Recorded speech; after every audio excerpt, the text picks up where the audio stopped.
como que... Eu assisti um pouco das tuas conversas com a galera do Flow lá e tal, e você tem um relacionamento muito honesto, você é um cara muito sincerão, assim, isso é um negócio muito legal. E eu acho que o teu público saca isso, né, cara? Tem um relacionamento que eu vejo, tava olhando algumas lives tuas gravadas, assim e tal, que é um relacionamento muito sincero com aquela galera que te segue. Sim. Você, de vez em quando, não se sente um pouco exposto ou isso realmente te preenche, assim? Eu tenho a tranquilidade de saber que é algo que, quando eu comecei a fazer live, eu olhei, era o pior momento da minha vida, literalmente. E quando eu comecei a fazer, eu já estava passando pelo tratamento de depressão, já estava ali no momento onde eu sabia, porque tem muita gente que procura e fala assim, eu quero fazer live, eu tô mal, tal. Eu falo, cara, quando eu comecei a fazer live, eu já estava sendo, né, uma pessoa, já tinha sido clinicada, eu já estava medicado, eu estava passando pelo processo de você se curar, né, e usei como forma de terapia. Quando eu liguei Te ajudou, não era o remédio. Não era o remédio, era uma terapia, era uma forma de terapia para eu estar com pessoas. Porque quando você entra em depressão, você quer se isolar. Quando você entra em depressão e você tem pessoas ao seu redor, cara, vira uma zona de conforto. Não tem como falar que não. Se você tiver com a casa, se você tiver com a comida, se você puder ficar no quarto o dia inteiro, você fica no quarto o dia inteiro e você não sai dali.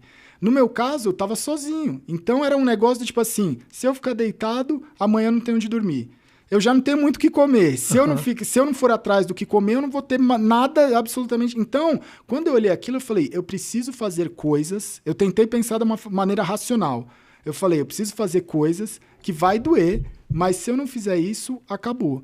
Então, eu falei, eu preciso seguir a terapia, porque é isso que salva, não sou eu que salvo, não é você, é médico, é remédio, é terapia, é os profissionais de saúde que salvam. Eu preciso seguir tudo que eles me passarem, eu preciso fazer exercício, porque eu falei, cara, o exercício é uma forma de eu tirar a raiva dentro de mim, a depressão é raiva acumulada. Então, se eu correr 5 km por dia, eu vou tirar uma raiva de mim muito grande. Quando eu vi, eu estava correndo 10, 12 km todo dia.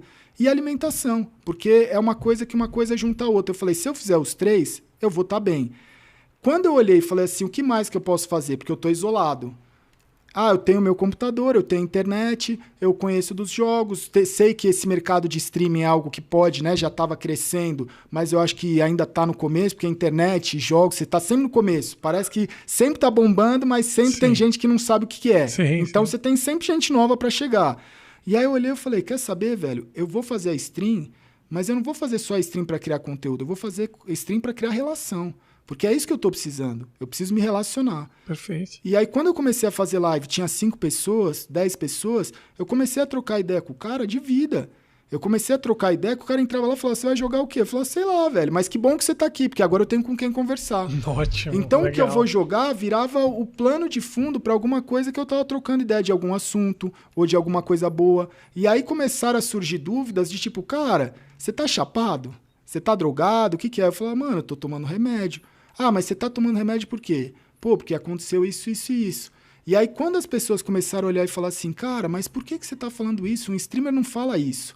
Aí eu falei assim, cara, a gente tá no meio da madrugada. Eu fazia live, começava às 8, madrugada inteira, até o horário que eu aguentava, até meio-dia, 11 horas. Eu não gostava muito dos todinho, que eu chamo a molecada. Dá meio-dia, eu falava, saída do colégio, não vou ficar aguentando os todinho no chat. Porque naquela época eu tava, né? Você também tá raivoso. Claro. E aí, no meio da madrugada, uns caras vinham com os papos e eu falava assim, mano, se eu não te contar a minha história, por que você vai me contar a sua? Sabe? Porque você tá fudido, eu tô fudido.